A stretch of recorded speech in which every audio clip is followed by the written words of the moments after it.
Good morning, beta. Good morning to all of you. Before we are starting the chapter, let me tell you one thing that is very crucial and important about why bonds are getting formed or why chemical bonds are formed. Chemical bonds का formation होता क्यों है? That is one of the really important and the crucial question to us while we are starting this chapter here. Sir आप किसी बच्चे को unmute करेंगे क्या? देव वासुदेवन को या किसी भी बच्चे को आप एक बार अनम्यूट कर दो जरा। बेटा मुझे ये बताओ, what is it like you understand so far about the chemical bond और the bond formation? Because somehow हम कहीं ना कुछ तो इंटरेक्शन इसके बारे में कर ही चुके हैं। Sir, I think chemical bonds are formed to attain stable electronic configuration, to attain stability. Okay, that is really a great answer. लेकिन इस आंसर में कुछ प्रॉब्लम्स आती हैं। प्रॉब्लम्स क्या आती हैं कि देखो, जब हम एटम का फॉर्मेशन कराते हैं, right, when we studied formation of atom, तो हम कहते हैं कि भाई एटम अपने इलेक्ट्रॉनिक कॉन्फ़िगरेशन को कुछ इस तरह से अचीव करता है कि वो स्टेबल हो जाए, स्टेबल अरेंजमेंट ऑफ इलेक्ट्रॉन्स। तो जब एटम ऑलरेडी स्टेबिलिटी अटेन कर चुका है, तो मतलब what is the question of further stability? What is like what Sir, does it mean? I don't know, sir. Okay, very good sir, आप इसको mute कर दीजिए। अब मैं बताता हूं। देखो बेटा, अगर आप एटम के फॉर्मेशन को देखते हैं तो आपने क्या देखा? आपने देखा, let's consider the very simplest hydrogen atom. आपने देखा एक प्रोटॉन है आपके पास और एक आपके पास इलेक्ट्रॉन है, ठीक है। ये प्रोटॉन इस इलेक्ट्रॉन के साथ अट्रैक्शन में आता है। दोनों एक दूसरे के साथ जब अट्रैक्शन में आते हैं तो यहां पे हाइड्रोजन एटम बन जाता है। अब आप जानते हैं कि जो अट्रैक्शन का प्रोसेस होता है उसमें एनर्जी हमेशा रिलीज होती है, राइट? यानी जब मैं यहां से यहां तक पहुंचा तो इस पूरे प्रोसेस में, जो कि मैंने पहले डेटा से चेक किया हुआ है, 13.6 electron volt energy is released, right? इतनी एनर्जी इस प्रोसेस में रिलीज हो गई। तो इसका मतलब ये हुआ कि स्टेबिलिटी का जो अटेन करने का प्रोसीजर है, आप एक तरीके से बोल सकते हो stability is equivalent to lowering the value of energy. मतलब अपनी एनर्जी को अगर कोई कम करे या किसी तरीके से उसको कम कर सकता है तो दैट मीन स्टेबिलिटी। तो आई विल से, यहां पे मैं इसको रिलेट करता हूं, stability can be related, can be stabilised by reducing the energy content. और मैं इसमें एनर्जी कंटेंट में एक की बात नहीं करूंगा। मतलब अगर मैं आपको यहां ये बताता हूं कि ये आपकी इंडिविजुअल प्रोटॉन की एनर्जी है, अकेला प्रोटॉन घूम रहा है, ये आपकी अकेले इलेक्ट्रॉन की एनर्जी है, तो एक्चुअली दोनों की ही एनर्जी जीरो हम मान के चलते हैं। क्यों? क्योंकि दोनों पे कोई भी फोर्सेस ऑपरेट नहीं कर रही है, बिकॉज दोनों एक दूसरे से इनफाइनाइट डिस्टेंस पे है। हमने रेफरेंस प्रोटॉन को माना तो हमने कहा इलेक्ट्रॉन ने 13.6 इलेक्ट्रॉन वोल्ट एनर्जी लूज की, बट आइडियली में एनर्जी पूरे सिस्टम की लूज हुई है। तो can be stabilised by reducing the energy. इसके पहले मैं लिखूंगा system.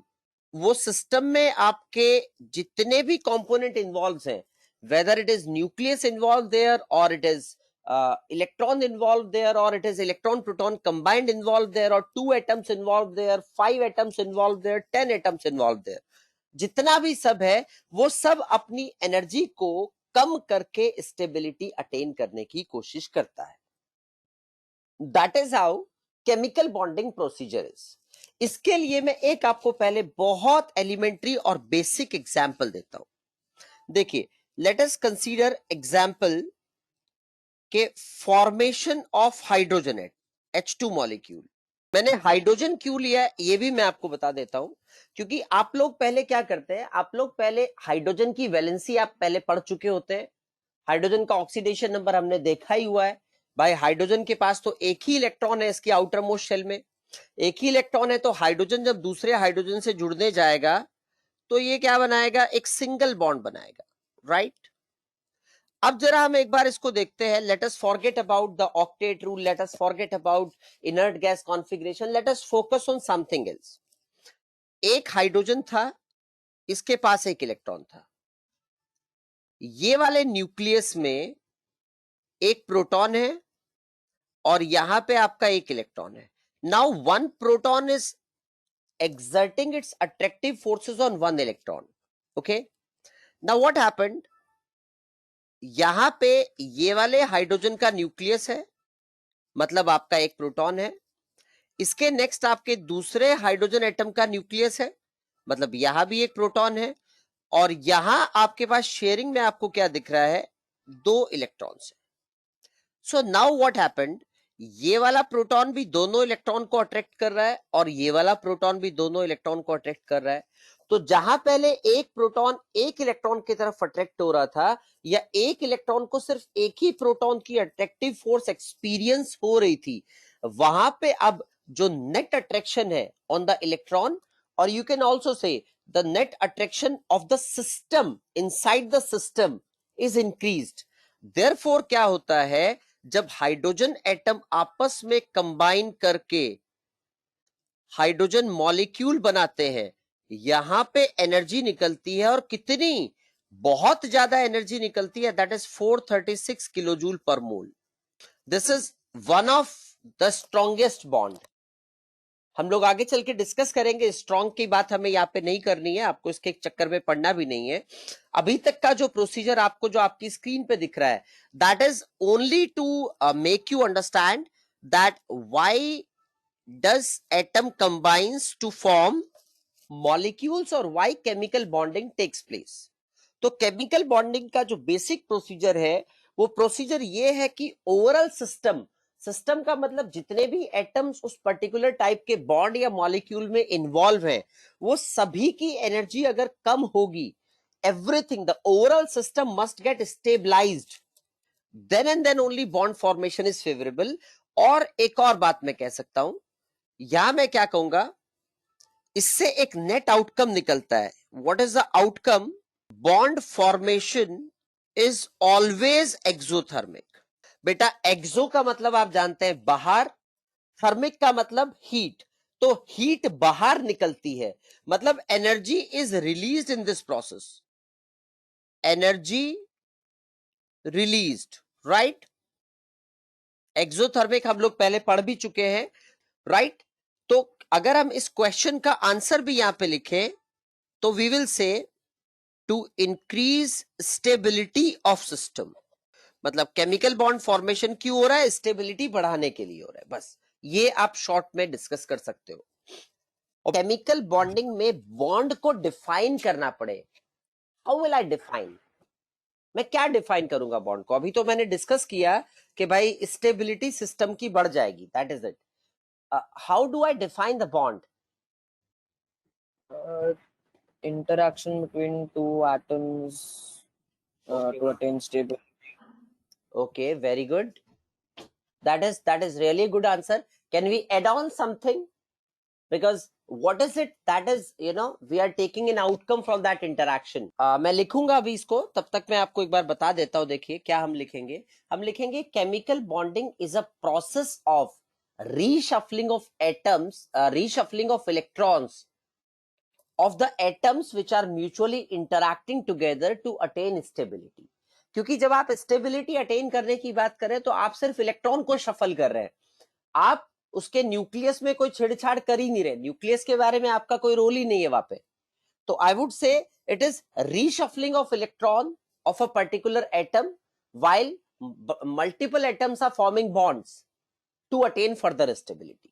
Because if they are sharing, that mean also reshuffling. If they are transferring, that mean also reshuffling. तो in any case it is reshuffling. मतलब बहुत ही consolidate करके define करने की जरूरत है. बेटा देखो, अब हम थोड़ा और आगे बढ़ते हैं, और जैसा मैंने आपको बताया कि we will write the definition about, you know, the bond formation. तो we will write it, bond formation is the process actually. मतलब bonding में bond formation क्या है, bond formation is the process of redistribution. shuffling से भी better हम लोग distribution word use करेंगे. तो ज्यादा अप्रोप्रिएट लगेगा, redistribution of electrons between involved atoms to attain stability. मतलब this is how we can define the process of bond formation, or in short you can say we can define the chemical bond. अब देखो chemical bond formation में ऐसा तो है नहीं कि खाली एटम्स ही आपस में बॉन्ड बना के स्टेबल होंगे। भाई एक बॉन्ड बनाने के बाद एटम्स ने मॉलिक्यूल फॉर्म कर दिया, उसके बाद मॉलिक्यूल को लगा यार नहीं मैं तो अभी और स्टेबल हो सकता हूं, मुझे तो और स्टेबिलिटी का मौका मिल सकता है, तो अगर उसको चांस मिला तो वो फर्दर स्टेबिलिटी अटेन करेगा। तो that is how we can define chemical bonding into two types basically. मतलब अगर हम केमिकल बॉन्डिंग को डिफाइन करें तो चैप्टर के दो बेसिक टाइप्स है हमारे पास। इन अ वे आपको मैं क्या कह रहा हूं, ये बॉन्डिंग का क्लासिफिकेशन भी है, और आप ये भी कह सकते हैं कि चैप्टर में क्या क्या चीजें हम कवर करने वाले हैं वो भी है। एक हम बोलते हैं इंटर एटॉमिक इंटरैक्शन, मतलब जहां पे एटम्स आपस में इंटरैक्ट करके स्टेबिलिटी अटेन कर रहे हैं, और दूसरा हम बोल सकते हैं इंटर मॉलिक्यूलर इंटरैक्शन। मतलब दो तरीके से आपने डिफाइन कर लिया, inter atomic and inter molecular. अब जो इंटर एटॉमिक इंटरैक्शंस है इसमें क्या क्या टाइप्स हमारे पास आते हैं, देखिए सबसे पहले एक आपका आता है ionic interaction. Why I am calling it ionic interaction, I will avoid calling it bond. मैं इस बात को आपको बाद में डिस्कस करके बताऊंगा व्हाई इट इज सो। हालांकि मैं ब्रैकेट में फिर भी आयनिक बॉन्ड लिख देता हूं, लेकिन आयनिक बॉन्ड नहीं होता है, ये बहुत इंपॉर्टेंट बात है। हम लोग इसको बहुत बार mistaken we get study somewhere in some of the data के आयनिक बॉन्ड बार बार हम लोग भी यूज करते हैं, but ideally it must not be ionic bond, it must be ionic interaction. दूसरा आप पढ़ते हैं covalent bond, right. Covalent bond भी जब आप डिफाइन करते हैं तो दो डेफिनेटली क्या, दो एटम्स के बीच में ही बनता है। इसके बाद आप एक पढ़ते हैं मेटालिक बॉन्ड। ये सब हमने थोड़ा थोड़ा पीरियोडिक में डिस्कस किया हुआ है। तो metallic bond is also nothing but it is also between two atoms, right. और इसमें सबसे वास्ट कैटेगरी जिसको हम लोग बोलते हैं कि जो पूरा चैप्टर ही डील करता है, that is covalent bond.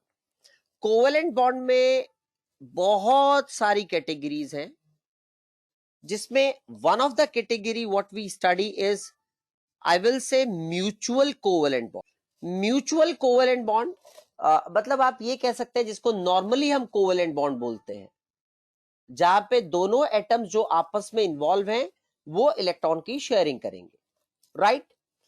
Ionic interaction में आप जानते ही है इलेक्ट्रॉन ट्रांसफर करना होता है, अभी हम इसको आगे इलेबोरेट करेंगे, यहां सिर्फ क्लासिफिकेशन कर रहे हैं। एक आपका होता है कोऑर्डिनेट कोवेलेंट बॉन्ड। और बेटा एक और चीज यहां पे आती है दैट इज ऑल्सो, ये आपने पहले नहीं पढ़ी होगी, बट हाँ मैं आपको थोड़ा सा अच्छा लगेगा वर्ड, बाद में इसके लिए ऑल्टरनेटिव टर्म्स यूज करेंगे, that is called banana bond. कुछ लोगों का ब्रेकफास्ट टाइम हो गया होगा, कुछ लोग ब्रेकफास्ट करके बैठे होंगे, तो उनको थोड़ा सा फील आया होगा बनाना बॉन्ड के साथ, है ना। और मेटालिक बॉन्ड डेफिनेटली हम जानते ही हैं कि मेटालिक बॉन्ड के बारे में जब हमें डिस्कस करना होता है तो this is also electrostatic interaction, इसको हम लोग बॉन्ड बोलते हैं, ठीक है। और थोड़ा सा ब्रीफ कर सकते हैं, यहाँ पे क्या कर सकते हैं बेटा, देखो अगर हमें लिखना हो आयनिक बॉन्ड के बारे में तो आप जानते हैं कि आयनिक बॉन्ड फॉर्मेशन कब होता है, मतलब when large difference of En का मतलब बेटा electronegativity, large difference of electronegativity of associated atoms, right. और यहां हम क्या कहते हैं, यहां हम कहते हैं बाय ट्रांसफर ऑफ इलेक्ट्रॉन। मतलब ये जो इंटरैक्शन एस्टेब्लिश होता है, this interaction is by transfer of electron. अभी इसके बारे में वापस डिस्कस करेंगे जब आप ये वाला पेज एक बार नोट कर लोगे, ठीक है। कोवेलेंट बॉन्ड और मेटालिक बॉन्ड को मैं बाद में डिस्कस करता हूं, what is it. Intermolecular interaction एक बार और नोट कर लेते हैं बेटा। इंटरमॉलिक्यूलर इंटरैक्शन में हमारे जो मॉलिक्यूल्स है वही आपस में एक दूसरे से इंटरैक्ट करने वाले हैं, और when they do interact, then what sort of interactions we have? We have one we call van der Waals forces, another we call dipole attraction, another we call ion dipole attraction. फिर इसमें और बहुत सारी category आती हैं, आप सिर्फ नाम लिखिए, अभी आपको ज्यादा सोचना नहीं है. डाइपोल इंड्यूस्ड डाइपोल अट्रैक्शन, क्योंकि अभी हम सिर्फ क्लासिफिकेशन या आप कह सकते हैं कि चैप्टर का वो पार्ट स्टडी कर रहे हैं जो हमें आगे प्रोसीड करना है ना. Dipole attraction, dipole induced dipole attraction. Then आप लिख सकते हैं ion induced ion dipole attraction. और इन सब का आई मस्ट से जो बाप है इंटरमॉलिक्यूलर अट्रैक्शंस का, सबका, that I am writing with red here, that is the most important, hydrogen bonding. मतलब इसको तो आप ऐसा समझ लो कि ये आपको ऑर्गेनिक में भी काम आएगा, ये आपको इनऑर्गेनिक में भी काम आएगा, ये आपको सो कॉल्ड फिजिकल में भी काम आएगा.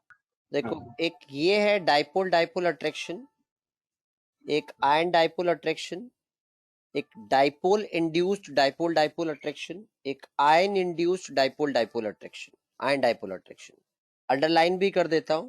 दिस इज वन फोर्स, इसको ए ले लो, ये सब एक ही टाइप के हैं. इसको बी ले लो, सॉरी यहां से शुरू होगा. A, this is going to be B, this one would be C, then this is going to be D.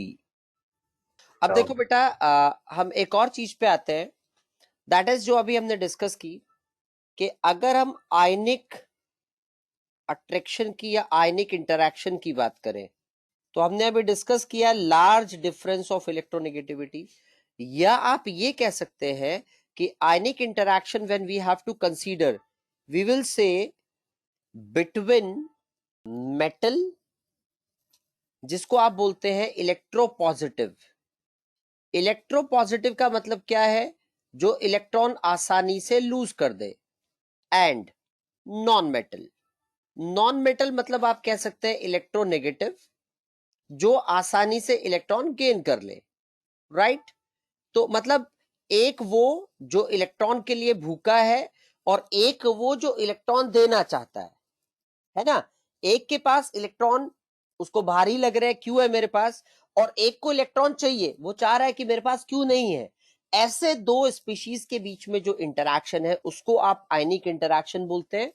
ठीक है. दूसरी बात बेटा, अगर let's say if I'll put in this sort of interaction, if I'll put a sodium ion Na plus and I'll put another anion with it, that is Cl minus. Sir आप एक बार किसी बच्चे को अनम्यूट करेंगे क्या एक बार? देखो बेटा, मेरा सवाल आपसे क्या है कि ये जो Na प्लस है यहाँ पे, just tell me, would it be able to interact only with one Cl minus, or it can interact with more than one Cl minus? Only one. Why so? Because it only has one electron that it can give, no? No, वो तो दे दिया उसने. अब मुझे एक छोटा सा सवाल बताओ, मैंने यहाँ एक पॉजिटिव चार्ज बीच में रखा, ठीक है. ये जो पॉजिटिव चार्ज है, ये अपना अट्रैक्शन सिर्फ इस डायरेक्शन में लगाएगा, या नहीं, सिर्फ इस डायरेक्शन में लगाएगा, या सिर्फ इस डायरेक्शन में लगाएगा, या सिर्फ इस डायरेक्शन में लगाएगा, और यू कैन से इस डायरेक्शन में लगाएगा, या सभी डायरेक्शन में लगाएगा? सभी. अब अगर सभी डायरेक्शन में लगाएगा तो हाउ कैन आई से it will attract only one Cl minus? If it is a cation, it will attract any anion. इसको इससे मतलब थोड़े कि इसने इलेक्ट्रॉन दिया किसको है.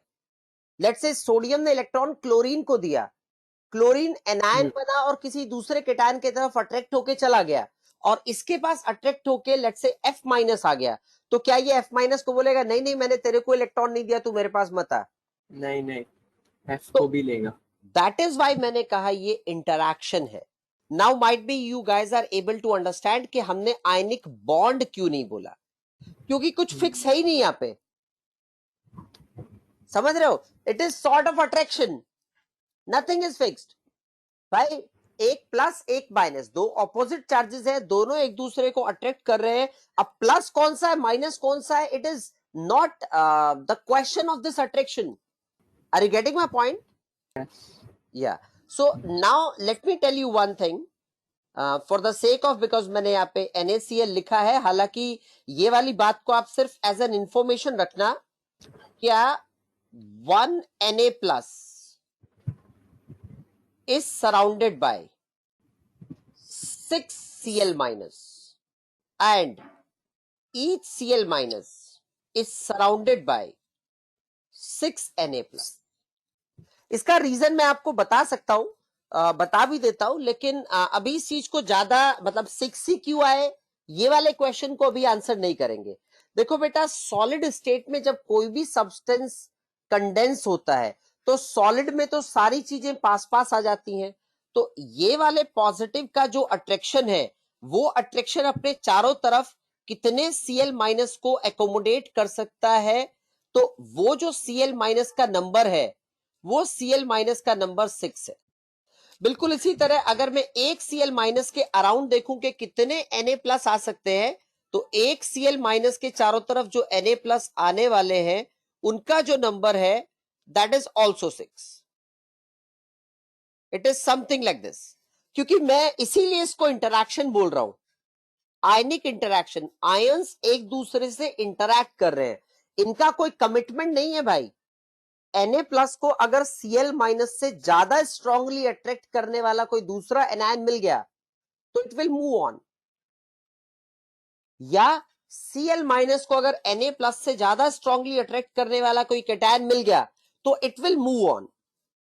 नो कमिटमेंट, ना Na प्लस का Cl माइनस के साथ कोई कमिटमेंट है, ना Cl माइनस का Na प्लस के साथ कोई कमिटमेंट है, ना कुछ ऐसी बात है कि भाई तूने मुझे इलेक्ट्रॉन दिया मैंने तेरे से इलेक्ट्रॉन लिया। No, nothing like that. Electron लिया दिया, गेम खत्म हो गया। अब अट्रैक्शन की जब बात है तो like whoever is exerting strong electrostatic forces, I'll get attracted towards that. That is how it is. मतलब जिसका फोर्स ज्यादा स्ट्रांग उसके तरफ ज्यादा अट्रैक्शन। ये तो बात हुई बेटा आयनिक अट्रैक्शन के बारे में। हम लोग इसके बारे में और डिटेल्स बाद में डिस्कस करेंगे। अभी के लिए मैं सिर्फ अट्रैक्शन के बारे में आपको बताना चाह रहा था कि ये क्या है and why did not I prefer to call it bond. I never tried, गलती से कभी आगे निकल सकता है आयनिक बॉन्ड मुंह से, तो उसको मतलब सीरियसली मत लेना, है ना। अब बात करते हैं कोवेलेंट की। यहां पे मैं लिखने जा रहा हूं bond. Why I am writing it bond, क्योंकि कोवेलेंट की जो बेसिक टर्म है दैट यू नो, पहली बात तो between non metal atoms, this is between non metal atoms, ठीक है, and by sharing of electron. मतलब नॉन मेटल एटम्स एक दूसरे से इंटरैक्ट करते हैं और इलेक्ट्रॉन शेयर करके इंटरैक्ट करते हैं। एक छोटे से एग्जांपल जो हमने अभी डिस्कस किया था उसको वापस मैं डिस्कस कर रहा हूं। मैंने दो हाइड्रोजन एटम लिए, दोनों के लेट्स से यहां पे न्यूक्लियस है दोनों के, जहां पे एक एक प्रोटॉन है, और दोनों ने एक एक इलेक्ट्रॉन आपस में एक दूसरे के साथ शेयर किया। अब ये वाला न्यूक्लियस भी इस कॉमन सेंटर की तरफ अट्रैक्टेड है, ये वाले भी इस कॉमन सेंटर की तरफ अट्रैक्टेड है। मतलब इनके पास और कोई चॉइस ही नहीं है, बिकॉज ये दोनों, अब इस न्यूक्लियस को यहाँ पे दो इलेक्ट्रॉन का अट्रैक्शन मिल रहा है, it doesn't have any choice. और इन दो इलेक्ट्रॉन्स में से एक इसका खुद का इलेक्ट्रॉन है, एक दूसरे एटम का इलेक्ट्रॉन है। यहाँ पे कोई और इलेक्ट्रॉन आ ही नहीं सकता, क्योंकि जहां पे ये दोनों इलेक्ट्रॉन अभी रिसाइड कर रहे हैं वो एरिया एक तरह से दो से ज्यादा इलेक्ट्रॉन कैरी कर ही नहीं सकता है। तो अब दोनों का कंपल्शन है कि अगर अपने अपने इलेक्ट्रॉन पे होल्ड रखना है तो दोनों को साथ में रहना ही पड़ेगा। मतलब they are committed, that is why I called it bond. Bonding मतलब यहां पे इन दोनों एटम्स का म्यूचुअल कमिटमेंट है। अब ये जो कोवेलेंट बॉन्ड है इसमें जैसे मैंने आपको अभी थोड़ी देर पहले डेफिनेशन में कुछ कुछ चीजें लिखाई थी, उसके अलावा एक चीज बताता हूं। यहाँ पे दो तरह के कोवेलेंट बॉन्ड हम डिफाइन करते हैं। एक हम बोलते हैं नॉन पोलर कोवेलेंट बॉन्ड और एक हम बोलते हैं पोलर कोवेलेंट बॉन्ड। बच्चों अभी हमने कहा कि दो नॉन मेटल एटम्स के बीच में इलेक्ट्रॉन्स की शेयरिंग से जो बॉन्ड बन रहा है उसको आपने कोवेलेंट बॉन्ड नाम दिया। अगर वो दोनों एटम आइडेंटिकल है, जैसे मैंने यहां पे हाइड्रोजन हाइड्रोजन का केस लिया, तो भाई इन दोनों एटम्स में से कोई भी चीटिंग नहीं कर पाएगा किसी के साथ भी। Why so? बिकॉज दोनों आइडेंटिकल है, दोनों की पावर इक्वल है, दोनों इक्वली एक दूसरे को फोर्स या कंपेल कर सकते हैं। लेकिन अगर मेरे पास हाइड्रोजन के साथ जुड़ने वाला दूसरा एटम लेट्स से क्लोरीन हो गया, okay, now what will happen, hydrogen के न्यूक्लियस में जो प्रोटॉन्स हैं वो भी इधर अट्रैक्शन लगाएंगे, क्लोरीन के न्यूक्लियस में जो प्रोटॉन्स हैं वो भी अट्रैक्शन लगाएंगे। लेकिन आपको पता है भाई क्लोरीन के न्यूक्लियस में तो ज्यादा प्रोटॉन है, क्लोरीन तो ज्यादा अट्रैक्शन लगाएगा शेयर्ड इलेक्ट्रॉन पेयर पे। और ये जो शेयरिंग का इलेक्ट्रॉन पेयर है इनका, इस पे जो ज्यादा अट्रैक्शन एक्सर्ट करता है उसी को हम बोलते हैं मोर इलेक्ट्रोनेगेटिव एटम, जिसके रिजल्टेंट क्या होगा, ये वाला इलेक्ट्रॉन पेयर स्लाइटली थोड़ा सा सीएल के तरफ बेंट रहेगा, थोड़ा सा सीएल के तरफ इंक्लाइंड हो जाएगा। और इस इंक्लिनेशन की वजह से जो क्लोरीन एटम मुझे यहां दिख रहा है उस पे थोड़ा सा नेगेटिव डेल्टा नेगेटिव चार्ज आएगा, और जो हाइड्रोजन एटम मुझे दिख रहा है उस पे डेल्टा पॉजिटिव चार्ज आएगा। तो प्लस और माइनस चार्जेस आ गए तो मतलब मेरे पास पोलैरिटी बन गई। जैसे आप नॉर्थ और साउथ पोल बोलते हो, मतलब दो ऑपोजिट चीजें हैं और एक डिस्टेंस पे प्रेजेंट है, तो डाईपोल। डाई मतलब दो, पोल मतलब you understand two opposite things are there. तो दिस इज इलेक्ट्रिक डाईपोल, जहां पे मैं चार्जेस की हेल्प से डाईपोल देख रहा हूं, H delta plus Cl delta minus. तो पोलर कोवेलेंट बॉन्ड कहां बनेगा, जब bonded atoms are not identical, bonded atoms are not identical, in that case आपको जो बॉन्ड मिलेगा वो आपका होगा पोलर कोवेलेंट बॉन्ड। और नॉन पोलर कोवेलेंट बॉन्ड कहां होगा, when bonded atoms are identical, क्योंकि इस केस में पोलैरिटी आने का चांस ही नहीं। सर आपने जो एग्जांपल लिया था ऊपर आयोनिक इंटरेक्शन के लिए NaCl का, हाँ। जहाँ पर Na पहले Cl को इलेक्ट्रॉन देगा and then it can again give electron, sir वो मैं समझा नहीं। बेटा मुझे इससे मतलब ही नहीं है कि Na ने इलेक्ट्रॉन Cl को दिया कि नहीं दिया। आपके पास एक नेगेटिव चार्ज है, वो चाहे जिससे भी बनाओ, और आपके पास एक पॉजिटिव चार्ज है, वो चाहे जैसे भी बनाओ। क्या नेगेटिव और पॉजिटिव के बीच में म्यूचुअल अट्रैक्शंस होंगे? Yes sir. तो मुझे how am I concerned with it कि इलेक्ट्रॉन किसने दिया और किसको दिया? I am concerned only with the plus and minus charges, right? So but अगर Na+ ने पहले क्लोरीन को दिया तो उसके ऊपर प्लस का चार्ज नहीं रहेगा सर। और पहले हमने लिखा था system can be stabilised by reducing the energy. Sir अगर Na+ ने Cl को दिया और फिर अगर उसको वापस देना है, then we have to give a very high ionisation energy sir, तो उसकी सिस्टम की एनर्जी बढ़ जाएगी ना। मेरे बच्चे भूल रहे हैं कि लैटिस एनर्जी नाम की भी कोई टर्म होती है। सारे आयनिक कंपाउंड सॉलिड में एग्जिस्ट करते हैं।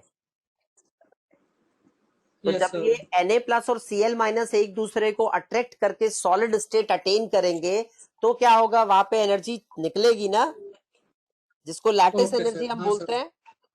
अभी ये चीज हम डिस्कस करेंगे। अभी फॉर्मेशन, अभी सिर्फ मैंने आपको ये बताया कि why do we call it interaction, क्योंकि कोई कमिटमेंट टाइप की बात नहीं है। And why do we call covalent as a bond, because there is a commitment. देखो बेटा, मैं पहले यहीं पे आपको ये चीज समझाता हूं थोड़ा और तरीके से। ये जो आयनिक अट्रैक्शन है ये वाला, इसको आप ऐसे समझो कि आप स्कूल जाते हो, आपके क्लास में आपके बहुत सारे फ्रेंड्स हैं, ठीक है। आज आप किसी के साथ ज्यादा क्लोज हो, कल आप किसी दूसरे के साथ भी ज्यादा क्लोज हो सकते हो।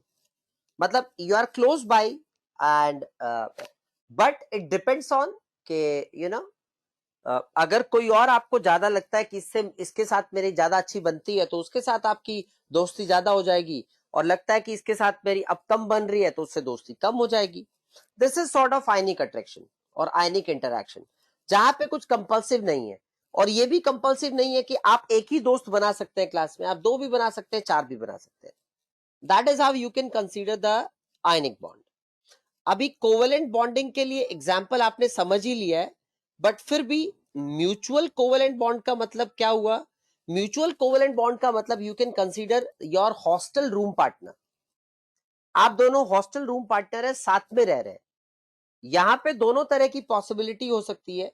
दोनों पार्टनर जो भी अपने कंटेंट्स हैं उनको इक्वली शेयर कर सकते हैं because they are sharing room equally. और लेकिन ऐसा भी हो सकता है कि एक थोड़ा टाइप ऑफ बदतमीज हो और वो थोड़ा सा ज्यादा डोमिनेंट रहे और दूसरे वाला बोले अरे ठीक है यार, चल चल अब अपना किसी तरह साल निकालना है, काम करना है, तो let us handle this. This is something how. जब आप कोऑर्डिनेट कोवेलेंट बॉन्ड की बात करते हैं तो it is some sort of interaction कि आपका जो रूम पार्टनर है, ठीक है, आप उसके साथ अच्छी दोस्ती करते हैं लेकिन उसके पास कॉलेज जाने के लिए जूते ही नहीं है.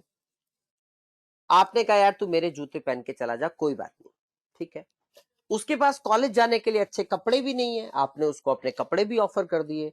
तो नाउ व्हाट हैपेंड कि वो जो कपड़े हैं वो आपके और उसके दोनों के लिए बाहर से लोगों को दिखेगा हैं आपके, बट उनको वो भी पहनता है और आप भी पहनते हैं.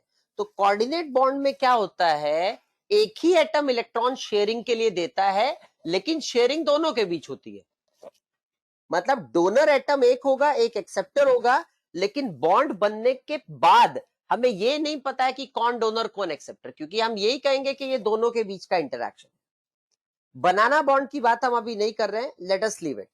जब हम बात करते हैं इंटरमॉलिक्यूलर अट्रैक्शंस की, तो भाई intermolecular attractions are sort of Facebook friends, और you can say they are sort of your Instagram friend, और somehow they are sort of your telephonic friends. जैसे इसको आप ले लो फेसबुक फ्रेंड, ठीक है. ये इसके बाद जितने इंटरैक्शन मैंने लिखे इन सबको ले लो इंस्टाग्राम फ्रेंड. और हाइड्रोजन बॉन्डिंग को आप ले लो कि समवन ऑन इंस्टाग्राम और Facebook gave you the telephone number and you started interacting over the phone. So interaction will become even stronger, right? So that is how you can take it from your real life examples if you want to correlate or you want to establish sort of analogy for this.